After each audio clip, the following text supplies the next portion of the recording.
Halo, saya Dr. Leo. Selamat datang di channel Malpractice Makes Perfect, channel tentang ilmu hitam dunia kedokteran.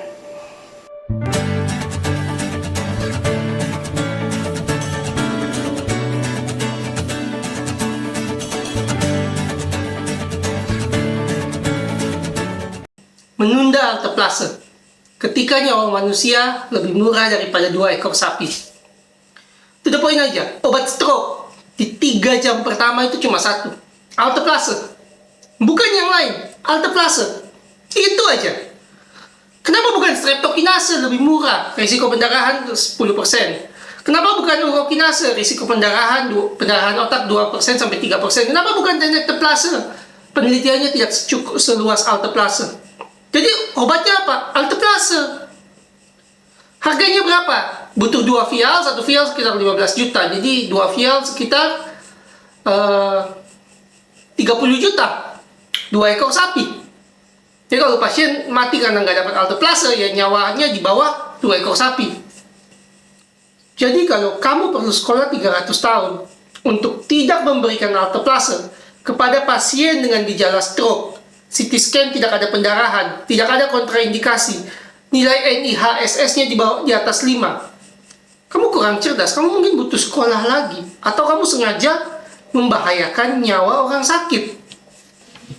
Sanggahan yang paling sering saya dengar ya, kan 15% orang yang dikatakan stroke, ternyata itu bukan stroke loh. Ini ada di materi epilepsi, bahwa memang salah satu diagnosis banding stroke adalah yang paling populer epilepsi. Nah, gimana tuh dok Leo? Salah terapi loh, salah obat loh. Kalau kamu bilang dia stroke, kamu bilang itu gejala stroke, CT scan-nya nggak ada pendarahan, terus kita kasih alteplase, ternyata bukan stroke. Gimana tuh? Nah ini disampaikan ke dokter-dokter oleh asuransi, oleh jaminan kesehatan, bahkan di Amerika. Dok, jangan sering-sering pakai alteplase, sering loh salah diagnosis. Dokternya jawab apa? Ya saya nggak mau dimakan sama pengacara, nggak mau dimakan sama keluarga pasien kalau pasiennya kenapa-kenapa. Alasan utama malpraktik stroke itu bukan memberikan alteplase kepada pasien non-stroke dengan gejala stroke tanpa pendarahan otak. Alasan malpraktik medis di dalam konteks stroke di Amerika yang paling banyak adalah terlambat memberikan alteplase. Dan ketika itu terjadi, ketika pengacara datang dan minta pertanggungjawaban, nggak ada kata kebijaksanaan, nggak ada ngeles. Kalau sudah ada gejala stroke, CT scan nggak ada pendarahan, NIHSS-nya di atas 5, saksi oleh keluarga, saksi oleh perawat di atas 5, tidak ada kontraindikasi, ya maka pengacaranya akan bilang, dokter melakukan malpraktik medis yang merugikan klien saya, selesai. Karena dokter tahu butuh alteplase, dokter punya alteplase, dokter nggak kasih. Skakmat. Logikanya gini loh mas mbak, kalau pasien itu nggak stroke, kita kasih alteplase, ruginya apa sih? Bukan buat asuransinya, bukan buat jaminan kesehatannya. Kalau buat jaminan kesehatannya langsung dia jawab 2 ekor sapi 30 juta. Tapi buat pasien ruginya apa, kan gitu pertanyaannya. Ruginya adalah risiko pendarahan di bawah 2%. Karena itu kita pakai alteplase.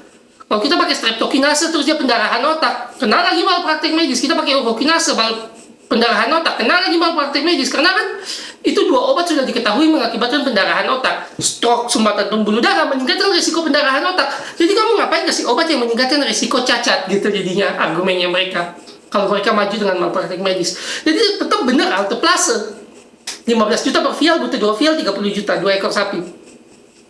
Tapi kalau seumpamanya dia benar stroke, saya bilang bukan stroke, fatalnya jauh lebih besar daripada kemungkinan pendarahan otak di bawah 2%.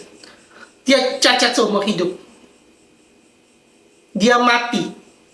Cacat seumur hidup kan bukan dokternya yang rawat. Pengacaranya kan bilang kayak gitu. Bukan asuransinya yang rawat, bukan jaminan kesehatan. Kan keluarga dirugikan. Apalagi kalau itu tulang punggung keluarga. Jadi terlambat memberikan alteplase itu jadi alasan yang lebih besar dan lebih mungkin dibenarkan daripada memberikan alteplase kepada pasien yang bukan stroke. Ya, paham ya, ini dari konteks pola pikir keluarga dan pengacara keluarga. Kita harus pola pikir seperti itu karena bentar lagi kan Omnibus Law diberlakukan. Nah ini pengacara kalau memang ada fieldnya di sini membela keluarga, argumen yang paling kuat di bidang stroke itu ini. Karena itu alteplase harus selalu ready. Jadi ya, kita perlu menghindari malpraktek medis kan. Bagaimana caranya? Memberikan yang dibutuhkan pasien, memberikan yang terbaik yang benar dibutuhkan pasien. CT scan sesegera mungkin, NIHSS di atas 5, tidak ada kontraindikasi, tidak ada tanda pendarahan di CT scan, alteplase masuk. Salah diagnosis, katakan, oh ternyata ini bukan stroke. Setelah besoknya di EEG mungkin, atau besoknya muncul gejala yang lebih rinci, tidak apa-apa. Karena kemungkinan pendarahan otak atau komplikasi lebih rendah daripada kemungkinan sebaliknya. Dia beneran stroke, kita terlambat ngasih alteplase. Yang akan berakibat fatal untuk nyawa pasien, berakibat fatal untuk karir dokter. Tapi kita nggak punya ICCU. Ya rujuk. Maksudnya apa coba? Kalian nggak punya ICCU. Ngasih alteplase itu ke pasien stroke itu nggak 1 menit kayak nyuntik obat yang lain. Nggak. Alteplase itu diberikan pelan-pelan selama 1 jam. 1 jam sampai 1,5 jam. Jadi, ya alteplase masuk sambil jalan ke rumah sakit yang punya fasilitas trombektomi atau punya ICCU. Masa sekolah 800 tahun, 1 abad, sekolah bertahun-tahun, untuk logika kayak gini gagal. ICCU nggak ada, bisa alteplase masuk sambil rujuk, itu bukan alasan nggak ngasih alteplase. Ini ibaratnya gini, katakan fiksi ya, Pak Gufron datang ke saya, Dok Leo, ini saya digigit ular berbisa. Saya bilang ke Bapak Gufron, Pak, ya saya punya nih penawar racunnya. Oh iya dok, silakan. Enggak, saya nggak bisa ngasih ke Bapak. Lah, kenapa dok? Ya kamar di dalam penuh Pak, jadi saya nggak bisa ngerawat Bapak setelah saya kasih obat penawar bisanya. Mati nggak Pak Gufron? Mati. Terus keluarganya ngamuk nggak ke saya kalau saya bilang, ya ruang rawatnya penuh. Dokter punya penawarnya? Punya, tapi ruang rawatnya penuh. Iya, dihakimi masa saya kemungkinan. Ini logikanya itu nggak nangkep bahwa nggak ada ICCU, alteplase nggak ditanggung. Alasan yang lain adalah skor NIHSS di bawah 5 atau 5. Memang secara textbook atau secara rekomendasi, kalau NIHSS di bawah 5 tidak perlu ngasih, di bawah 5, 4, 3, 2, 1 atau 0 itu tidak perlu dikasih alteplase gitu. Tapi kamu yakin? Nanya beneran, kamu yakin? Karena kalau sampai keluarganya mendokumentasikan itu sebagai 6, kamu mendokumentasikan sebagai 5, fatal. Hanya beda 1 angka, fatal loh. Kalau beda 1 angka gimana? Observasi, tunggu berapa lama? Perlu MRI atau MRA apa enggak? Kalau NIHS di bawah 5 atau 5, tiap center dan rumah sakit itu punya protokol atau protap yang berbeda-beda. Tapi yang perlu diingat adalah jangan sampai salah hitung, karena ini beda 1 bisa berarti pasien hidup atau mati. Banyak yang melakukan observasi ketat, melakukan MRI, jadi kondisi akan lebih genting kalau dia NIHSS-nya di bawah 5, karena rumah sakit secara legal harus bilang ini bukan stroke. Dan ketika pasien pulang kalau terjadi stroke, rumah sakit terancam masalah hukum. Jadi pertanyaannya, kalau NIHSS di 5 atau di bawah 5 gimana? Ya balik ke senternya, seberapa siap dia memulangkan pasien. Beberapa center nggak siap, karena kalau terjadi stroke di rumah, masalah hukumnya akan sangat serius, sehingga mereka biasanya masuk dengan observasi ketat, masuk dengan MRI, mungkin ditawarkan MRI, itu tergantung fasilitasnya. Kalau MRI tidak menemukan tanda iskemik, lalu CT scan tidak menemukan tanda pendarahan, saya rasa bisa dengan percaya diri kita mengatakan bahwa tidak terjadi stroke saat pasien datang, atau terjadi stroke ringan yang tidak membutuhkan alteplase. Pada NIHSS score di bawah 5. Jadi MRI tidak menunjukkan kerusakan jaringan, CT scan tidak menunjukkan pendarahan. Tapi saya bilang saya rasa ya, bukan saya yakin. Jadi karena ini nggak penelitiannya sangat jarang dan saya tidak temukan gitu. Jadi saya nggak yakin sama sekali. Karena nyawanya yang dipertaruhkan adalah pasien dan karir yang dipertaruhkan adalah dokter yang menangani pasien bersangkutan.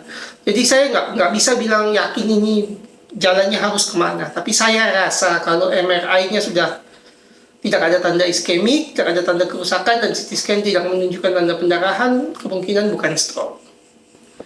Salah terapi demi meyakinkan keluarga pasien.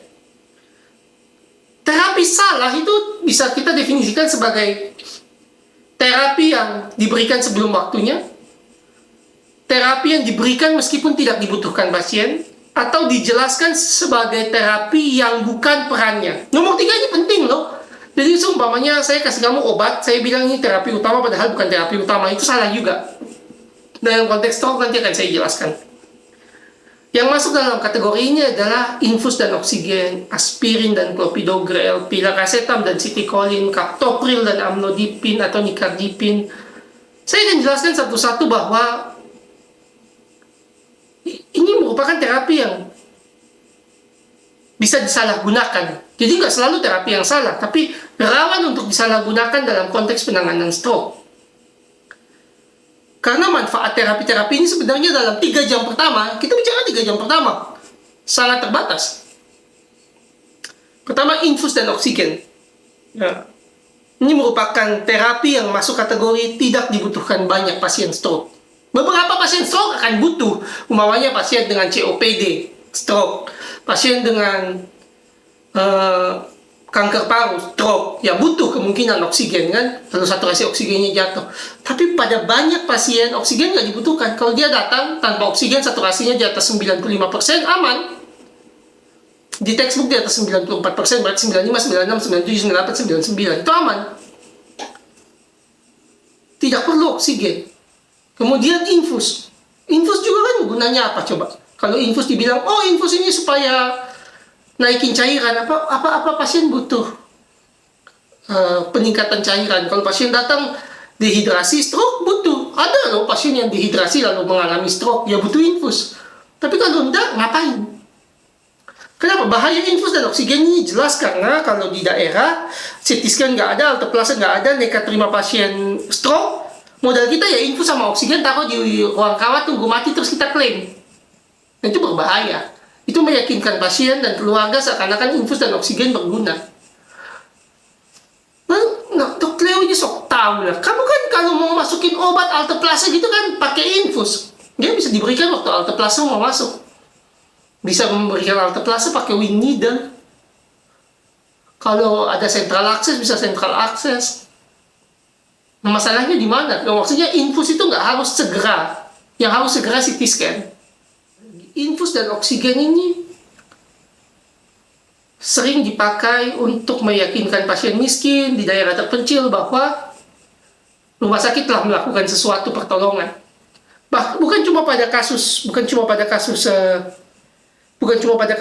stroke, asma, COPD, gagal jantung, di mana-mana semua kalau pasien yang gawat infus oksigen, meskipun pasien nggak butuh. Tujuannya bukan nolong pasien, tujuannya meyakinkan keluarga, meyakinkan pasien bahwa dia ditolong. Meskipun kemungkinan obat yang dibutuhkan pasien itu nggak ada di sana. Tapi dokter Leo, nggak gitu. Masa kita tunggu pasien gawat dulu baru kita infus? Oh, kalau argumen kalian begitu ya, begitu pasien stroke datang, kalian langsung intubasi aja.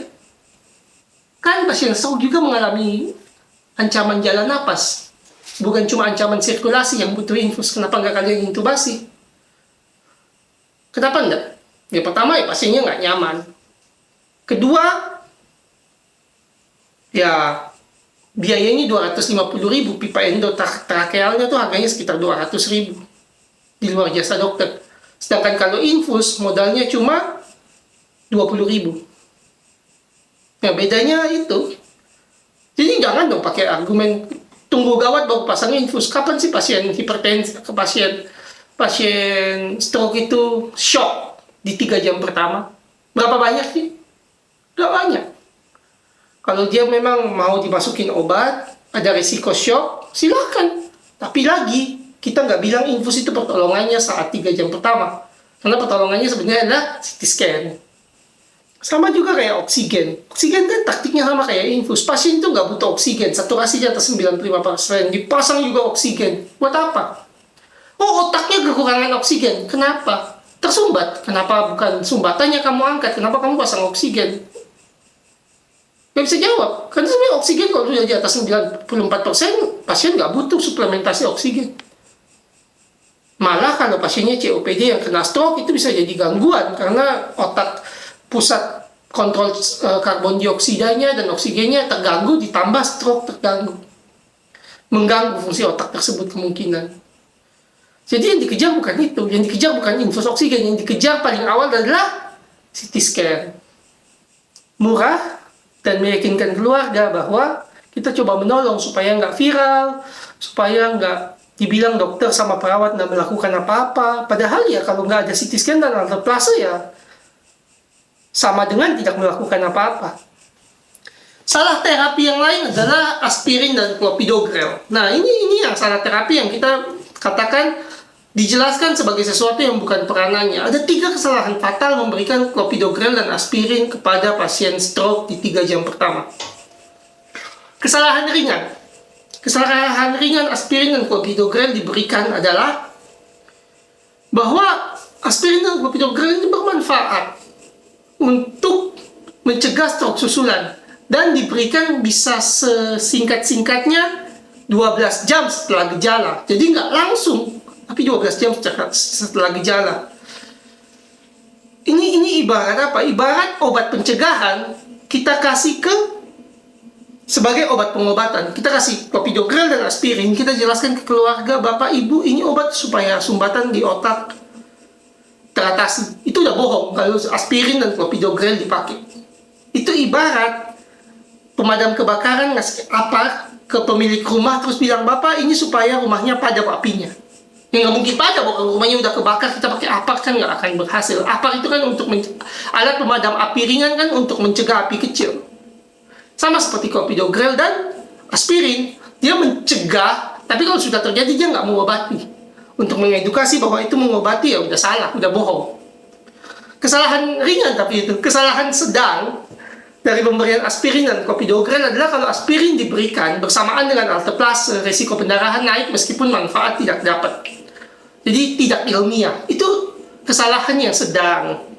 Kesalahan paling fatal dari pemberian alteplase dan clopidogrel kepada pasien stroke, kesalahan yang maaf ya, saya terpaksa bilang bodoh ya, karena bahkan anak SMA itu bakal ketawain kamu kalau kamu nggak melakukan gitu.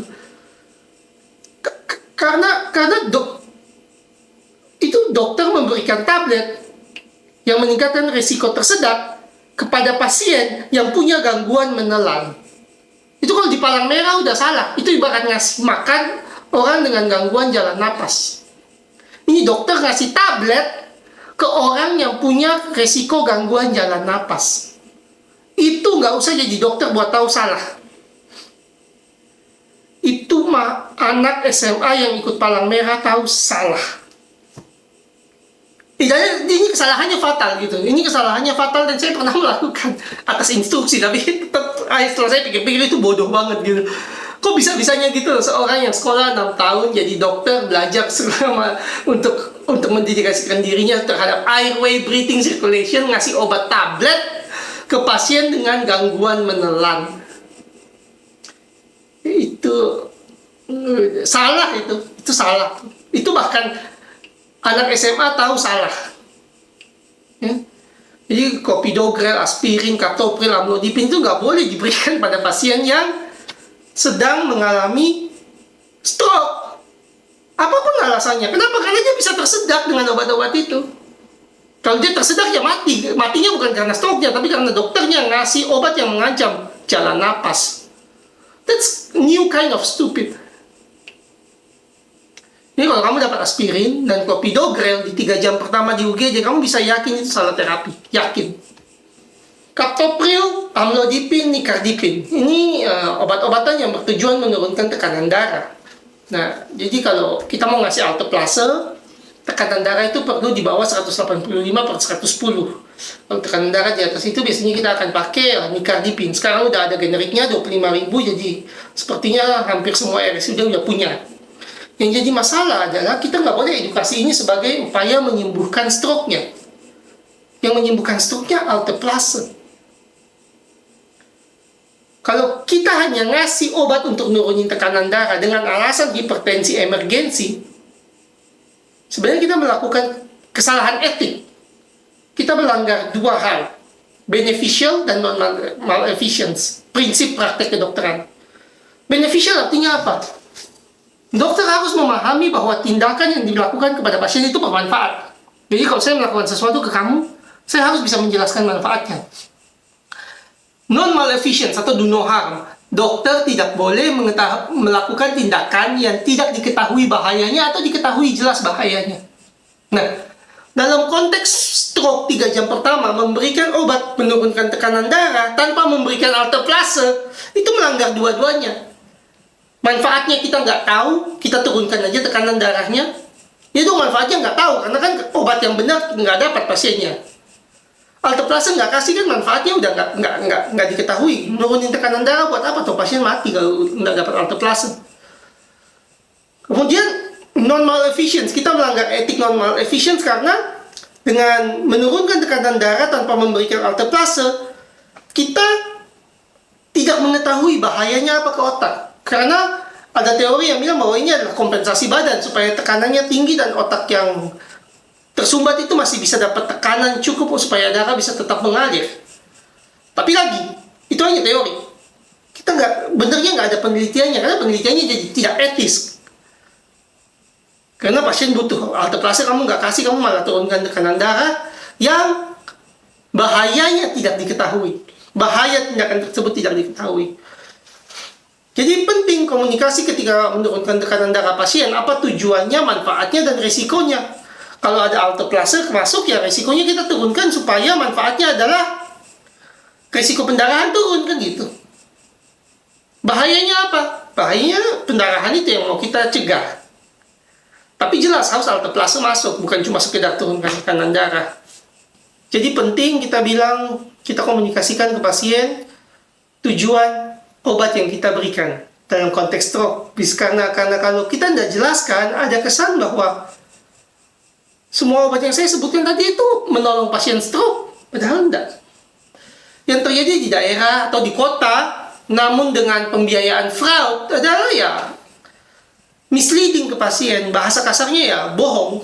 Nah, kok gitu? Maksudnya gimana, dok? Maksudnya gimana, dok? Maksudnya gini, kalau obat tersebut adalah bertujuan untuk pencegahan, kita tidak boleh mengatakan itu adalah suatu obat untuk upaya penyembuhan.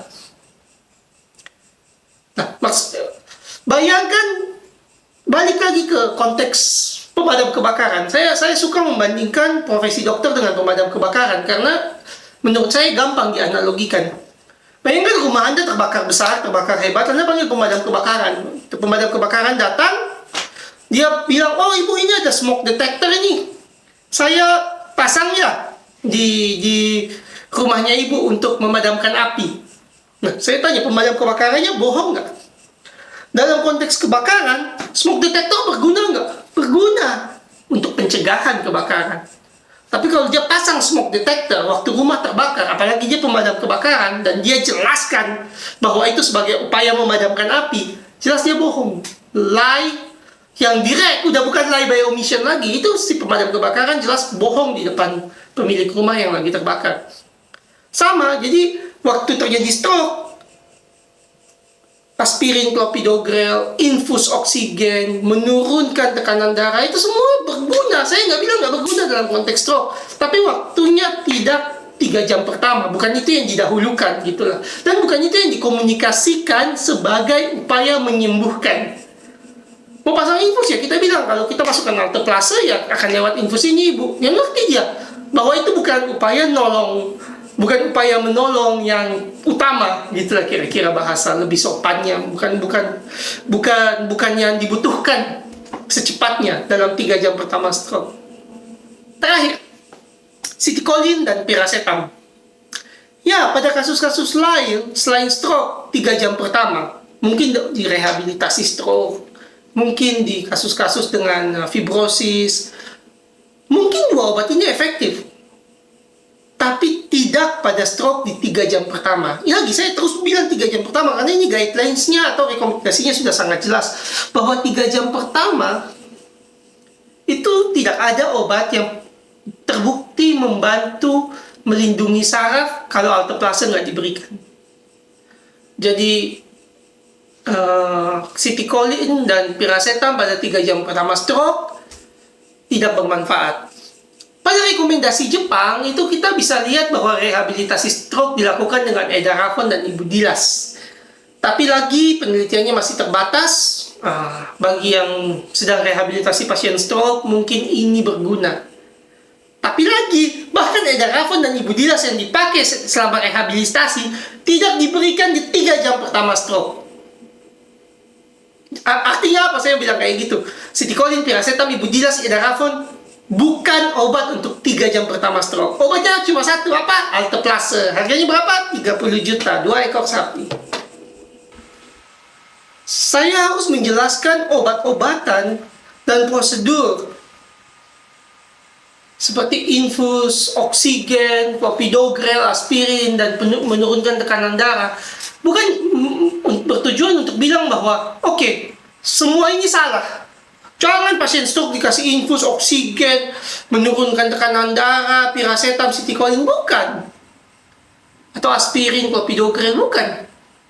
Bukan itu tujuannya saya. Tujuannya saya adalah supaya tidak diedukasi ke pasien bahwa obat-obatan ini dimaksudkan untuk mengobati atau menyembuhkan pasien stroke. Saya tahu kok di daerah banyak yang melakukan kayak gitu. Obat-obatan ini atau prosedur-prosedur ini sering didorong dan dikomunikasikan ke pasien, ini loh untuk ngobatin stroke. Enggak. Yang ngobatin stroke alteplase. Yang ngobatin stroke pembedahan oleh spesialis bedah saraf kalau ada pendarahan. Yang ngobatin stroke adalah trombektomi setelah alteplase kalau alteplase gagal.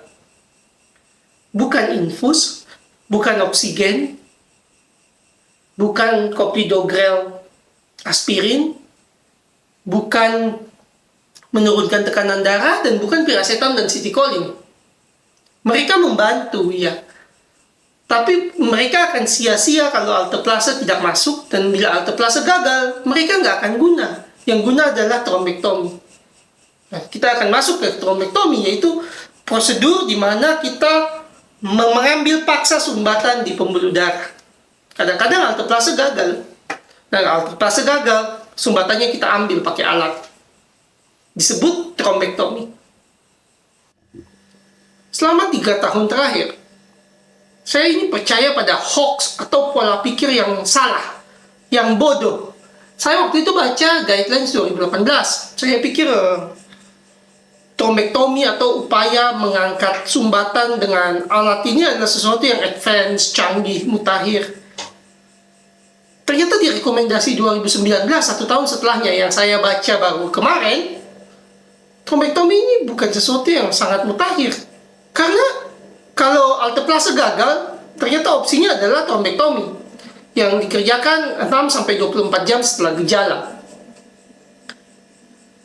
Artinya apa? Jadi alteplase dan CT scan secepatnya ini sebenarnya tidak selalu berhasil dan bisa jadi hanya pertolongan pertama pada kasus stroke. Ketika terapi ini gagal, ada opsi yang harus disiapkan rumah sakit. Ketika selesai alteplase, pasien memburuk. Selesai alteplase, NIHSS score-nya meningkat. Selesai alteplase, tidak ada perbaikan. Rumah sakit dan dokter punya kewajiban untuk mempersiapkan satu lagi prosedur yang kita kenal dengan istilah trombektomi, yaitu upaya mengangkat sumbatan melalui alat manual, bukan lagi obat. Saya rasa sangat sederhana. Jadi kalau Anda mau ingat apa yang harus dikerjakan ketika pasien mengalami gejala stroke, NIHSS di atas 5, CT scan tidak ada pendarahan, ya Alteplase secepatnya. Alteplase gagal, siapkan trombektomi. Terima kasih. Terima kasih telah menonton video Malpractice Makes Perfect. Tonton terus. Jangan lupa like, comment, share, dan subscribe. Saya berharap video ini tidak putus. Informasinya hanya di Anda, tapi Anda bisa terus membagikan video-video saya. Semoga dengan dibagikannya video ini, Anda bisa menyelamatkan kesehatan keluarga dan rekanan dan kenalan Anda. Sekali lagi, terima kasih.